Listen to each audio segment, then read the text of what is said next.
তোমারই যেন ভালোবাসি আছি শতরূপে শতবার, জনমে জনম যুগে যুগে অনির্বার। বিদ্রোহী রণক্লান্ত আমি সেই দিন হব শান্ত। নীল নভগানে আসর গগনে তীর ঠাই আর নাহিবে। রবীন্দ্র নজরুল আমাদের বাঙালির মনে প্রাণে মিশে আছে। বাংলা সাহিত্যে এমন কোনো জায়গা নেই তাদের ছোঁয়া তাদের পরশ লাগেনি। রবীন্দ্রনাথ, কাজী নজরুল ইসলাম, তাদের সাহিত্য, তাদের গান, তাদের নৃত্য রচনা এত ব্যাপক, এত বিশালতা, যা আমরা এই ছোট্ট অনুষ্ঠানে ব্যক্ত করতে পারবো না। আজকে আমরা শুধু তাদের সঙ্গীত ভুবন নিয়ে কথা বলবো। আমাদের সেটে দুজন শিল্পী উপস্থিত আছেন, এহসান রেজা, শারমিন পাপিয়া। এছাড়া আমাদের অনুষ্ঠানকে আরো সুন্দরময় করতে তবলায় আছেন সাকিনা আক্তার এবং মন্দিরাতে লোকমান হাকিম। আমি প্রথমেই পাপিয়া আপনার কাছে জানতে চাই রবীন্দ্রনাথ জীবন এবং তার ভাবনা। রবীন্দ্রনাথের জীবন ভাবনা সম্পর্কে আসলে বলতে গেলে তো এটা মানে বিশাল বিশাল ব্যাপার। আমরা আসলে এত অল্প সময়ে খুব একটা বেশি হয়তো বা আমি বলতে পারবো না, তবু আমি দর্শকদের জন্য কিছু একটু বলতে চাই। রবীন্দ্রনাথের জন্ম আমরা সবাই জানি 1861 সালের 7ই মে। জোড়াসাঁকোর ঠাকুর পরিবারে ওনার জন্ম হয়, কলকাতায় ঠাকুর পরিবারে, জমিদার পরিবারে। তার যে সাহিত্য জীবন, গুরুদেবের যে সাহিত্য জীবন, সাহিত্য একদিনে কিন্তু রবীন্দ্রনাথ ঠাকুর সৃষ্টি হয়ে যাননি। রবীন্দ্রনাথের জন্মেরও অনেক আগ থেকেই ঠাকুর পরিবারে প্রচুর পরিমাণে সাহিত্য চর্চা চলতো। রবীন্দ্রনাথ ঠাকুরের বড় ভাই বোন সবাই কিন্তু সাহিত্য রসিক ছিলেন, ওনারা কিন্তু সবাই সাহিত্য চর্চা করতেন। যার কারণে ওনাদের প্রভাব, গুরুদেব যখন আস্তে আস্তে একটু একটু করে বড় হতে লাগলেন, ওই সাহিত্য চর্চার মধ্য দিয়েই কিন্তু উনি ওনার বেড়ে ওঠা, আস্তে আস্তে করে বেড়ে উঠছেন। এবং সবারই, আর যেহেতু উনি 14 ভাই বোনের মধ্যে ছোট ছিলেন, সবার খুব আদরের একটা পরিবারের খুব আদরের ছিলেন এবং সবারই মনোযোগ ছিল ওনার প্রতি। আর উনি ওই সবার আদরে আদরে এবং শিখতে শিখতেই কিন্তু বড় হওয়া। ওই তো সাহিত্য চর্চা এইভাবেই তার পরিবারের মধ্যে ওনার সাহিত্য চর্চা, সবার মধ্য দিয়েই উনি ওনার বেড়ে ওঠা এবং সাহিত্য চর্চা। আমরা আপনার কাছ থেকে রবীন্দ্রনাথ ঠাকুরের একটি সঙ্গীত যদি আমাদের দর্শকদের জন্য, আমাদের সবার জন্য আপনি মুহূর্তে। হ্যাঁ, আমি প্রেম পর্যায় থেকে একটি গান আমি সিলেক্ট করেছি। তো সেটা 1926 সালের এপ্রিল মাসে রচনা করেছেন গুরুদেব। তো প্রেম পর্যায়ের একটি গান।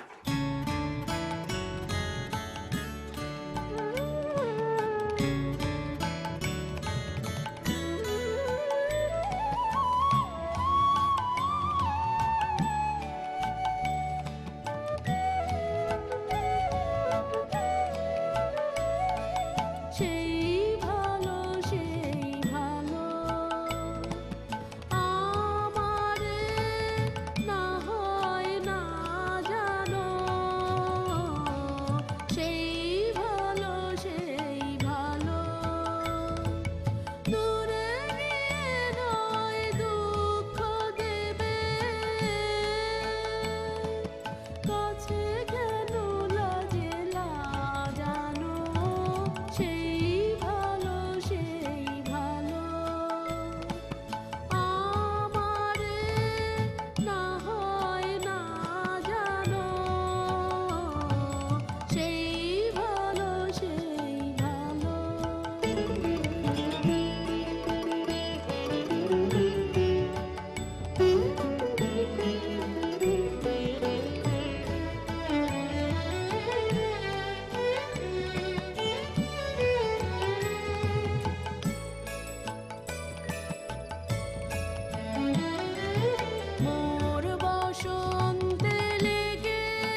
আশা করি এই গানটি তোমাদের ভালো লেগেছে।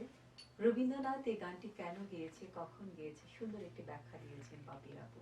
এখন আমরা এহসান রেজার কাছে জানতে চাবো বাংলা সাহিত্যে কাজী নজরুল ইসলামের প্রভাব এবং তার জীবন। এখানে পাপিয়াদি বললেন গুরুদেব সম্পর্কে, যে ওনার জীবন এবং কিভাবে উনি বড় হয়েছেন। আমরা যদি নজরুলের দিকে তাকাই দেখব ঠিক তার উল্টোটা। কবি খুব দারিদ্র্যের মধ্যে জন্ম, বা সময় ওনার মানে শেষ জীবন পর্যন্ত দারিদ্র্যের মধ্যেই ছিলেন। আবিধানিক শিক্ষা ওই রকমই খুব একটা ছিল না। এখানে দেখা যায় কিছু সময় নজরুল স্কুলে গেছেন, আবার কিছু সময় স্কুল থেকে বিরতি নিয়েছেন। বাবা মারা যাওয়ার পরে ওনার বাবা ইমাম ছিলেন, যদি ওনার কাজী ফ্যামিলির বিচার আচার করতেন ওনার বাবা, তারপরেও দারিদ্রতা তাদের নিত্যদিনের একটা ইয়ে ছিল। এখানে নজরুলের প্রতিভা যেটা আমরা দেখি, ওই বয়সেই উনি লেটু দলের জন্য গান লিখেছেন, কাব্য রচনা করেছেন, কবিতা রচনা করেছেন। ওই দিক থেকে বলতে গেলে যে আমরা নজরুলের প্রতিভা যা দেখি আমরা, সেটা কোনোভাবেই অন্য কারোর সাথে মূল্যায়ন করা যায় না। এবং সে অনেক ছোট বয়সে, একদম 8 বছর বয়স থেকে তার সঙ্গীত ভুবনে। জি।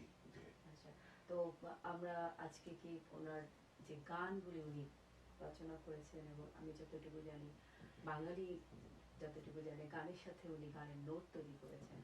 আমরা দর্শক কি আপনার কাছ থেকে এমন কোনো গান শুনতে পারবো কিনা, এবং ওই গানটা উনি কেন রচনা করেছেন, ওই সময়টা সম্পর্কে আমরা জানতে।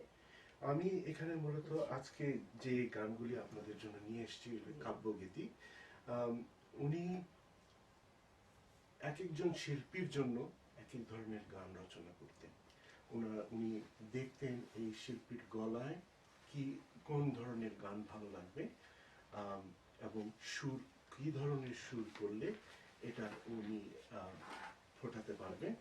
যেমন আঙ্গুর বালার গান যখন তিনি তৈরি করতেন, সেই মেজাজি গলা, তার ভোকালের একটা ভরাট একটা গলা আছে, ওটার উপর বেস করে তিনি গান রচনা করতেন, সুর রচনা করতেন।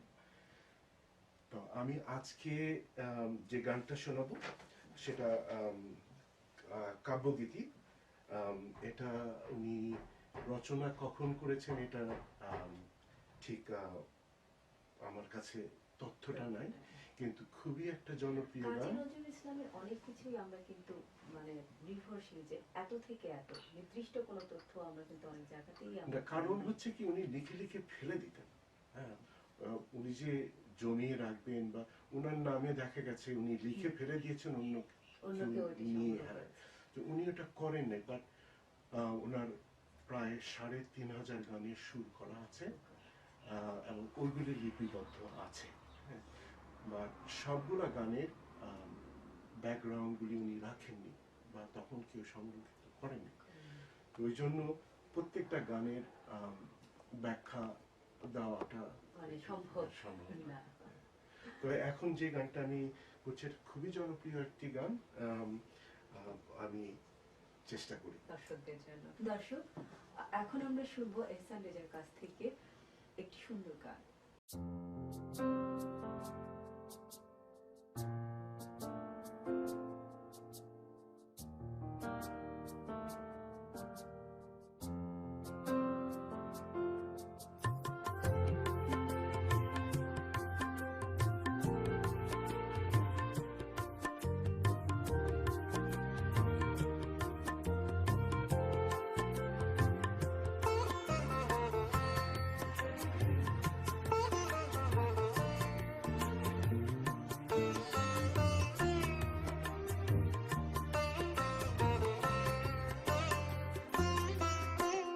চাঁদ হেরিছে, চাঁদ মুখতার সরসী আর শীতে। চাঁদ হেরিছে, চাঁদ মুখতার শীতে ছুটে তরঙ্গ বাসনা ভঙ্গ ছুটে তরঙ্গ বাসনা ভঙ্গ সেই অঙ্গ পরশীতে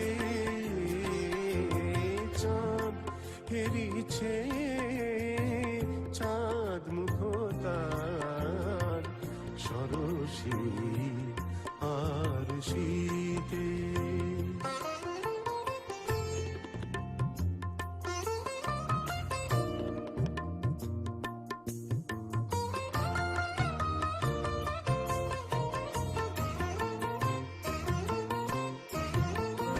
হেরিছে রজনী রজনী জাগিয়া চকরয়ু তলা চাঁদের লাগিয়া হেরিছে রজনী রজনী জাগিয়া চকরয়ু তলা চাঁদের লাগিয়া কাহা পিউ কাহা ডাকিছে পাপিয়া তুমুরি রে কাদাইতে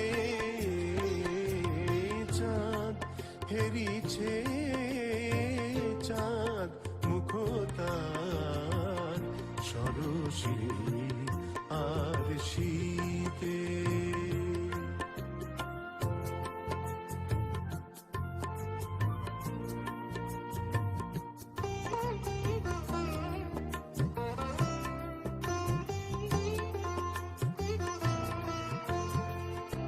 না জানি সজনী কত সে রজনী কেঁদেছে চকর পাপিয়া না জানি সজনী কত সে রজনী কেঁদেছে চকর পাপিয়া হেরেছে শশীরে সরসী মুকুরে ভীরু ছায়া তরু কাপিয়া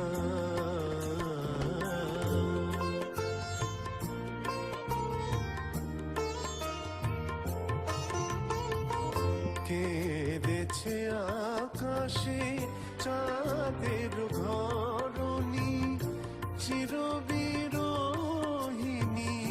রোহিণী ভরণী কেঁদেছে আকাশে চাঁদের ঘরণী চিরবিরোহিণী রোহিণী ভরণী অবশ্য আকাশ বিবশা ধরণী কাঁদানিয়া চাঁদিনীতে চাঁদ হেরিছে চাঁদ মুখতার সরসী আর শীতে চাঁদ হেরিছে চাঁদ মুখতার সরসী আর শীতে ছুটে তরঙ্গ বাসনা ভঙ্গ ছুটে তরঙ্গ বাসনা ভঙ্গ সেই অঙ্গ পরশীতে চাঁদ হেরিছে চাঁদ মুখতার সরসী আর শীতে। দর্শক, তোমরা নিশ্চয়ই মুগ্ধ হয়ে গানটি শুনেছ। রবীন্দ্রনাথ ঠাকুর এবং কাজী নজরুল ইসলাম। সঙ্গীতে তাদের অগাধ জ্ঞান। একজন বড় হয়েছেন বিরূপ পরিবেশের মধ্যে, আরেকজন বড় হয়েছেন পরিবেশ বান্ধবের মধ্যে, যার শিল্প সাহিত্য সবসময় তার বাসার মধ্যে, তার ভাই, তার বাবা, তার মা, একটা অন্যরকম পরিবেশ ছিল। কাজী নজরুল ইসলাম ছিল দরিদ্রতার মধ্যে, ছিল সবসময় জীবন সংগ্রামী, কিন্তু তাই বলে তাদের গান, তাদের সঙ্গীত কিন্তু থেমে থাকেনি, তা বাঙালি হৃদয়ে ছুঁয়ে গেছে। দর্শক, আমি আবার পাপিয়া আপুর কাছে যাব এবং ওনার কাছে আমার জিজ্ঞাসা, রবীন্দ্রনাথের একটি বড় পরিবর্তন আসে যখন তিনি বাংলায় আসেন, তার গানে, তার উপন্যাসে, তার কবিতায়। আমরা এখন তার কাছ থেকে শুনতে যাব তার বাংলার জীবনী, তার বাংলার গান। সোনা ঠিকই বলেছ, এবং গুরুদেবের জীবনের বিশাল ভান্ডার, গুরুদেবের যে সাহিত্য রচনা, গান রচনা বলো, তার ভিতরের একটা বিশাল ভান্ডার, মানে ওনার জীবনী জুড়েই আছে বাংলাদেশ, বাংলার পরিবেশ, বাংলার জলবায়ু। খুব ভালোবাসতেন উনি, প্রচুর গান রচনা করেছেন, প্রচুর সাহিত্য চর্চায় বাংলার, গ্রাম বাংলার ছবি ভেসে এসেছে, তো সেটা আর বলার অপেক্ষা রাখে না। বাংলাদেশে এসেই উনি বাউল সঙ্গীত, সঙ্গীতের সাথে খুব ওতপ্রোতভাবে, হ্যাঁ, খুব কাছ থেকে উনি পেয়েছেন এবং তার প্রভাব পড়েছে গুরুদেবের উপরে। গগন হরকার গানের অনেক সুর আমরা পরবর্তীতে রবীন্দ্রনাথ ঠাকুরের গান শুনে আমরা পেয়ে থাকি। হ্যাঁ, এখন আসলে আমি একটি আবারই প্রেম পর্যায়ে যাচ্ছি।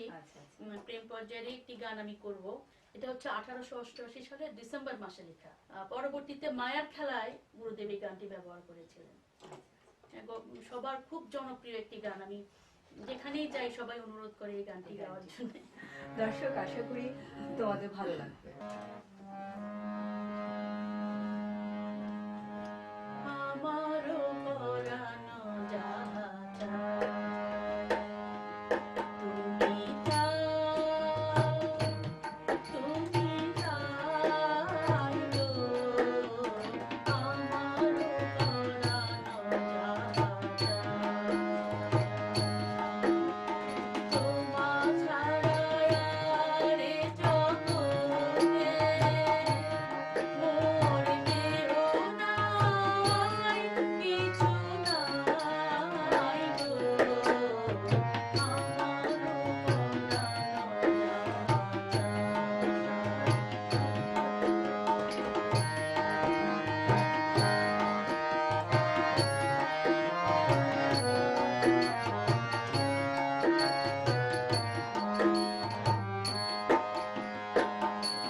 তুমি সুখ যদি মানিবা, যাও সুখের সন্ধানে, তোমারে পেয়েছি হৃদয় মাঝে, আরো কিছু নাহি চাই গো, আমারও পরানো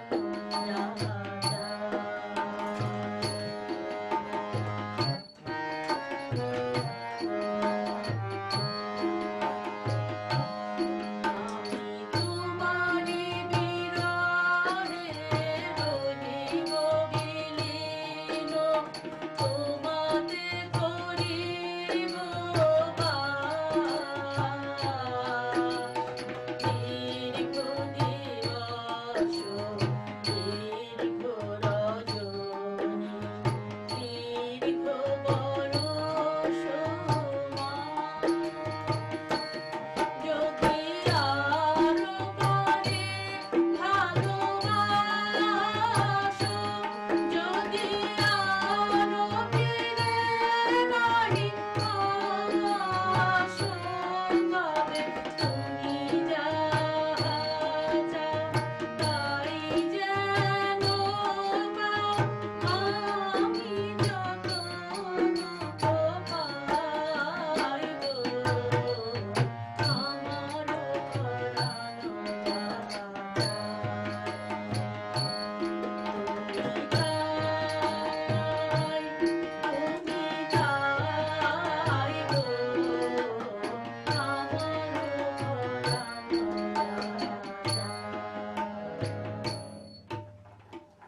দর্শক, এবার একটি বিরতি নিচ্ছি, আবার ফিরে আসবো, সে পর্যন্ত আমাদের সঙ্গে থাকুন।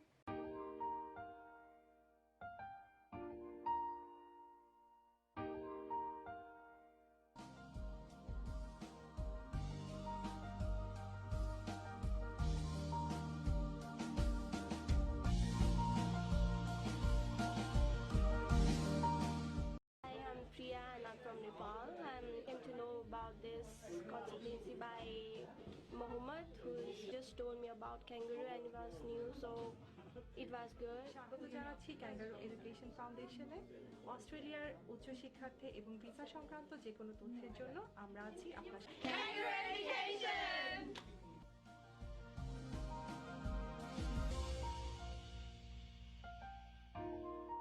দর্শক, আবার আমি ফিরে এসেছি। আমাদের সঙ্গে থাকার জন্য অনেক ধন্যবাদ।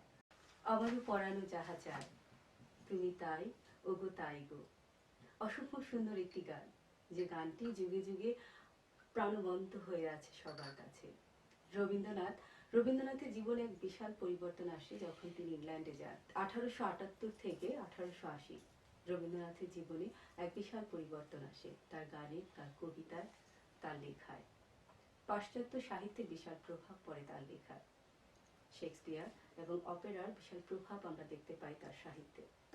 তেমনি কাজী নজরুল ইসলামের বিশাল প্রভাব পড়ে যখন তিনি যুদ্ধে যান। পারস্য সাহিত্যের বিশাল প্রভাব তার গানের মধ্যে আমরা দেখতে পাই। পারস্যের বিভিন্ন ধরনের গানের বাজনা আমরা তার গানের মধ্যে দেখতে পাই। এহসান ভাই এখন আমাদের সেই কথাই বলবেন। তার গানের যে পরিবর্তনগুলো এসেছে, তার গানের মধ্যে শ্যামা সঙ্গীত, তারপরে দেখা গেছে পরবর্তীতে ইরানি সঙ্গীত, যে গাজালের যে ধারাগুলো এসেছে, সেই সম্পর্কে আপনি দর্শককে কিছু বলবেন। আপনি ঠিকই বলেছেন স্বর্ণাদা। নজরুলে আমরা শ্যামা সঙ্গীত দেখতে পাই, ধ্রুপদী দেখতে পাই, কীর্তন দেখতে পাই, টপ্পা অঙ্গে গান দেখতে পাই। এখানে একটা মজার বিষয়, আপনি পারস্য দেশের কথা বললেন। নজরুলই প্রথম বাংলা গানে গজলের আবির্ভাব ঘটান। এটা আমরা দেখতে পাই যখন নজরুল 1917 সালে যখন তার সেনাবাহিনীতে যোগ দেন, তখন ওই সময়টা তিনি করাচিতে ছিলেন এবং ওই সময় বিভিন্ন এলাকা, বিভিন্ন দেশ থেকে সবাই এসে, সব সৈনিকরা এসে ওখানে ট্রেনিং নিত এবং সেই সুবাদে নজরুলের অনেক বাদ্যযন্ত্র, তার মধ্যে রুবাব আছে, যেটা পারস্য ইরানের একটি যন্ত্র। উনি ওটার সংস্পর্শে আসেন। তারপরে দেখা যায় নজরুলকে ওই সময় ফার্সি ভাষা প্রতি তার আকর্ষণ বাড়ে এবং ওই সময় থাকেন ওখানে বোধহয় 2.5 বছরের মতো ছিলেন উনি। এবং বিভিন্ন সময়ে ওই পাকিস্তানের বর্ডারে উনি গিয়ে পারস্য সঙ্গীতের উপরে গান রচনার জন্য উনি ভাষা শেখার পরে উনি ওই সময়কালীন উনি পারস্যের ওই বর্ডার সাইডে যেতেন, তাদের সংস্কৃতি জিনিসটা কাছে থেকে দেখার একটা বিষয় ছিল ওনার জন্য। এবং আমরা দেখব যে নজরুলের গানে প্রচুর ফার্সি শব্দ আছে এবং ইরানের যেই টিউনটা আছে ওখানে আমরা যেমন রুম ঝুম ঝুম ঝুম রুম ঝুম ঝুম, ওই ধরনের গান, এই যে তাল, সেই জিনিসটা উনি পারস্য থেকে তার সঙ্গীতে। আর সবচেয়ে বড় কথা হচ্ছে গজলের ব্যাপারটা। গজলটা উনি প্রথম বাংলা গানে যুক্ত করেন। দর্শক, আমরা এহসান ভাইয়ের কাছ থেকে আবার একটি গান শুনতে চাচ্ছি। আপনি এখন আমাদের কি শোনাতে চাচ্ছেন? এবারও আমি আরেকটি কাব্যগীতি করছি। এই গানটি নজরুল 1940 সালে প্রথম রেকর্ড করেন। এটার সুর করেন কোমল দাশগুপ্ত আর গিয়েছিলেন সুধা বন্দ্যোপাধ্যায়। দর্শক, আবার আমরা গানে ফিরে যাচ্ছি।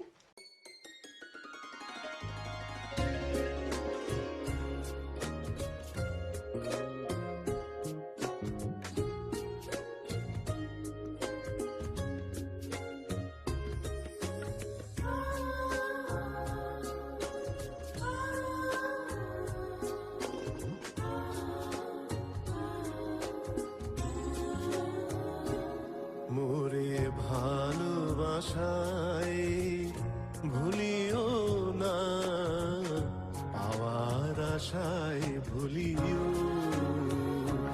মোরে ভালোবাসায় ভুলিও না, পাওয়ার আশায় ভুলিও মোরে আদর দিয়ে দুলিও না আঘাত দিয়ে দুলিও দুলিও আমার আশায় ভুলিও মোরে ভালোবাসায় ভুলিও না আমার আশায় ভুলিও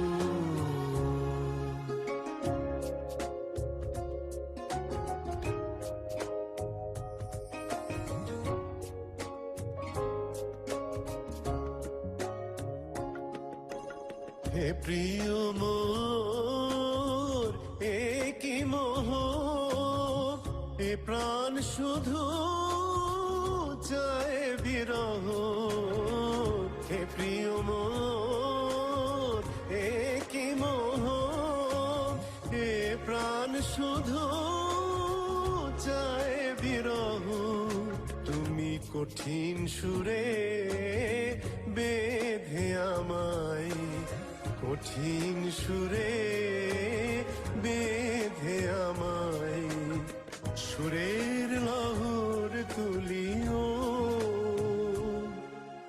পাওয়ার আশায় ভুলিও মোরে ভালোবাসায় ভুলিও না পাওয়ার আশায় ভুলিও মোরে আদর দিয়ে দুলিও না আঘাত দিয়ে দুলিও দুলিও আমার আশায় ভুলিও মোরে ভালোবাসায় ভুলিও না আমার আশায় ভুলিও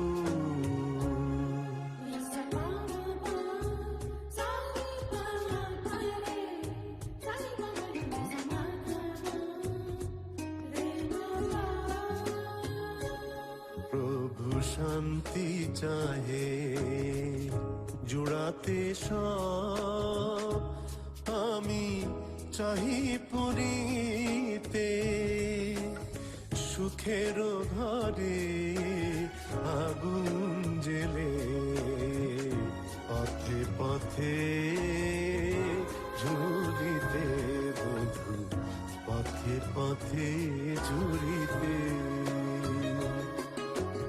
নগ্ন দিনের আলোকেতে চাহি না তোমায় বক্ষে পেতে নগ্ন দিনের আলোকেতে চাহি না তোমায় বক্ষে পেতে তুমি ঘুমের ঘোরে স্বপ্নেতে ঘুমের ঘোরে স্বপ্নেতে হৃদয় দুয়ার খুলিও পাওয়ার আশায় ভুলিও মোরে ভালোবাসায় ভুলিও না পাওয়ার আশায় ভুলিও মোরে আদর দিয়ে দুলিও না আঘাত দিয়ে দুলিও দুলিও পাওয়ার আশায় ভুলিও মোরে ভালোবাসায় ভুলিও না পাওয়ার আশায় ভুলিও। আমি আবারও ফিরে যাচ্ছি পাপিয়া আপুর কাছে।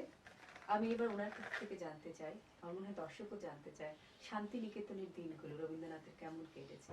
কারণ শান্তিনিকেতনে তার অনেক গান, অনেক কবিতা সৃষ্টি, আমরা সেই সম্পর্কে কিছু কথা শুনতে চাই। হ্যাঁ, শান্তিনিকেতন তো আসলে গুরুদেবের কি বলবো, এটা একটা তীর্থস্থান। সত্যি কথা, সত্যি বলতে কি এটা একটা আসলে একটা তীর্থস্থান।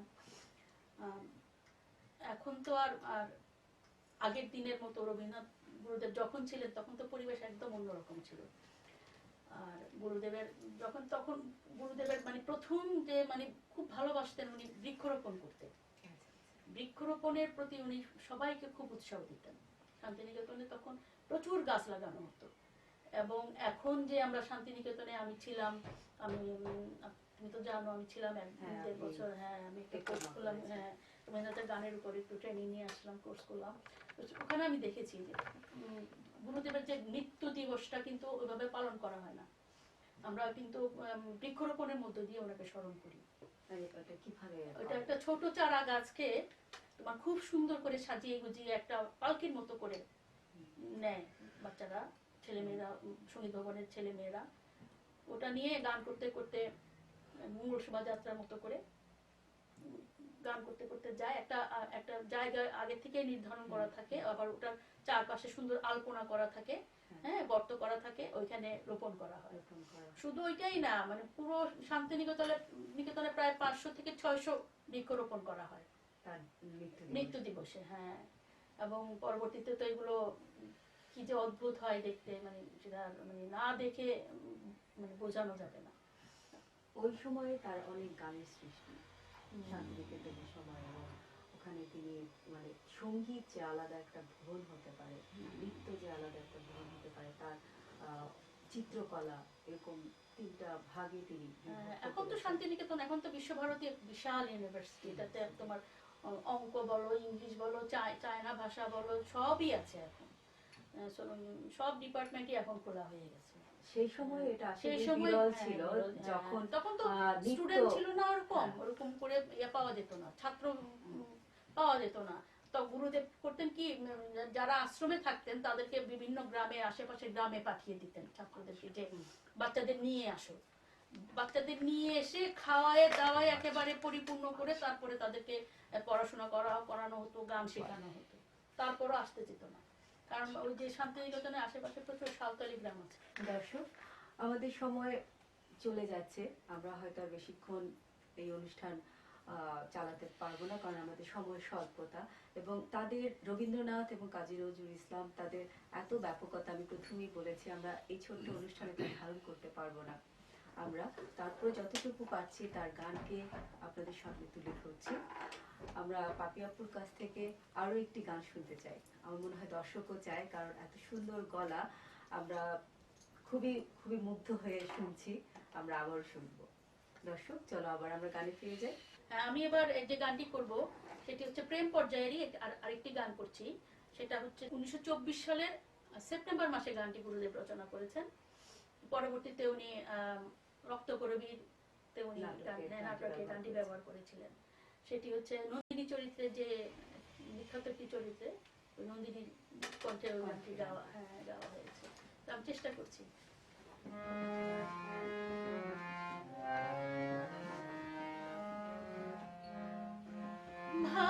ভালোবাসি ভালোবাসি ভালোবাসি ভালোবাসি, এই সুরে কাছে দূরে জলে স্থলে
এহসান ভাইয়ের কাছে আবার ফিরে যাচ্ছি।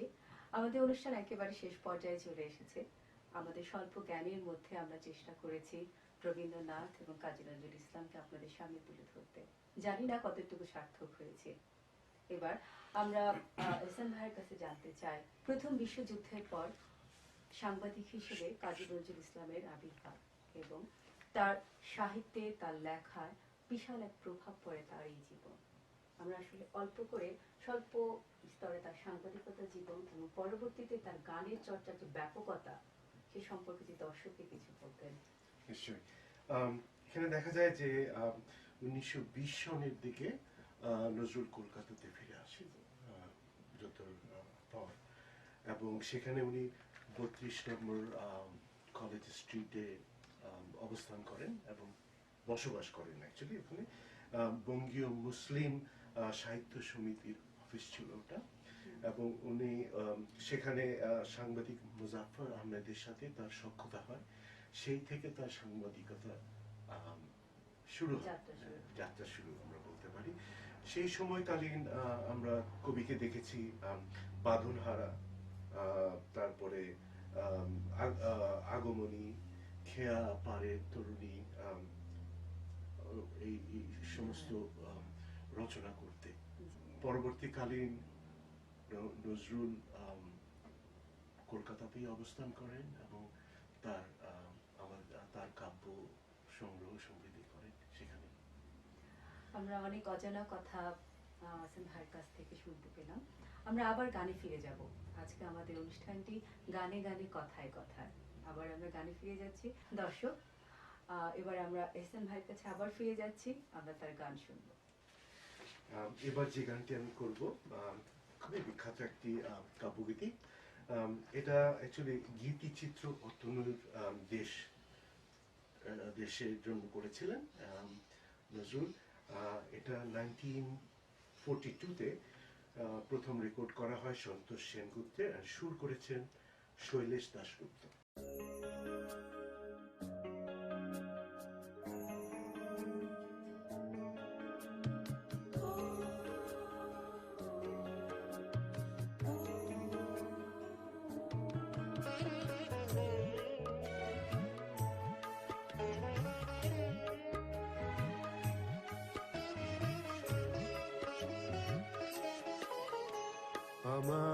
আমায় নহে গো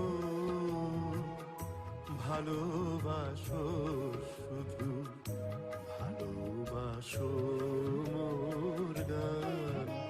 আমায় নহে গো ভালোবাসো, শুধু ভালোবাসো মোর গান।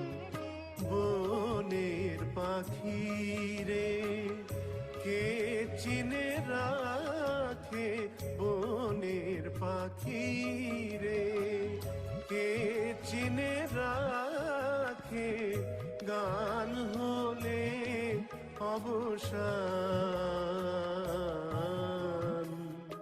ভালোবাসো মোর গান, আমায়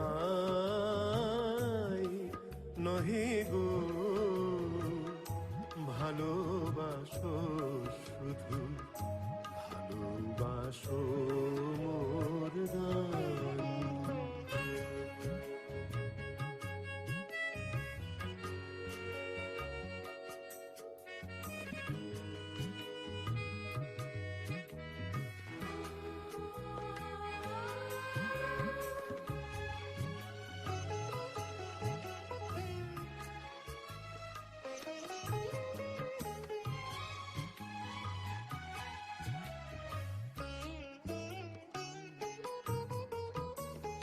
চাঁদের কে চায় জোছনা সবাই যাচ্ছে, গীত শেষে বিনা পড়ে থাকে ধুলি মাঝে। চাঁদের কে চায়, কে চায়, কে চায়, চাঁদের কে চায় জোছনা সবাই যাচ্ছে গীত শেষে বীণা পড়ে থাকে ধুলি মাঝে তুমি বুঝিবে না বুঝিবে না আলো দিতে কত পড়ে কত প্রদীপের প্রাণ ভালোবাসো মোর গান আমায় নহে গো ভালোবাসো শুধু ভালোবাসো মোর গান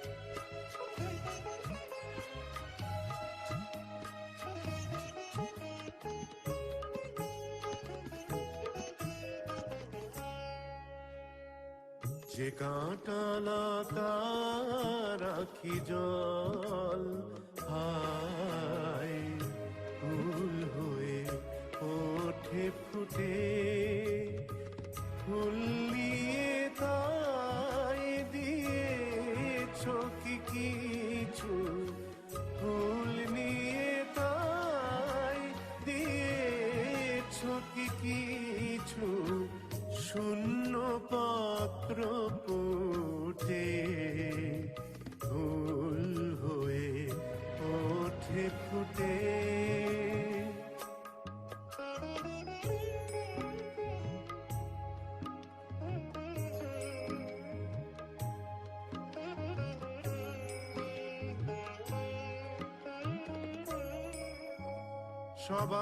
সবাই তৃষ্ণা মেটায় নদীর জলে কি তৃষা জাগে সে নদীর হিয়াতলে বেদনার মহাসাগরের কাছে বেদনার মহাসাগরের কাছে করো করো সন্ধান ভালোবাসো মোর গান আমায় নহে গো ভালোবাসো শুধু ভালোবাসো মোর গান বনের পাখি রে কে চিনে রাখে বনের পাখি রে কে চিনে রাখে গান হলে অবসান ভালোবাসো মোর গান আমায় নহে গো ভালোবাসো শুধু ভালোবাসো মোর গান দর্শক, তোমরা নিশ্চয়ই মুগ্ধ হয়ে শুনেছ অসম্ভব সুন্দর একটি গান, প্রেমের গান। রবীন্দ্রনাথ এবং কাজী নজরুল ইসলাম, তাদের দুজনের প্রেমময় অনেক গীত আছে যা আমাদের জীবনের সাথে মিলে যায়। আমরা প্রতি ক্ষণ প্রতি মুহূর্তে ভাবতে থাকি। দর্শক, আমরা একদমই আমাদের অনুষ্ঠানের শেষ পর্যায়ে চলে এসেছি। জানি না কেমন লাগলো। আমরা চেষ্টা করেছি, আমাদের শিল্পীরা চেষ্টা করেছে। আমরা কতটুকু সার্থক তা বলতে পারবো না, তবে আমরা চেষ্টা করেছি। চেতনায় রবীন্দ্র নজরুল, এই প্রসঙ্গে আমাদের আজকের অনুষ্ঠান। জন্মভূমির সাথে থাকুন, আবার দেখা হবে। আমার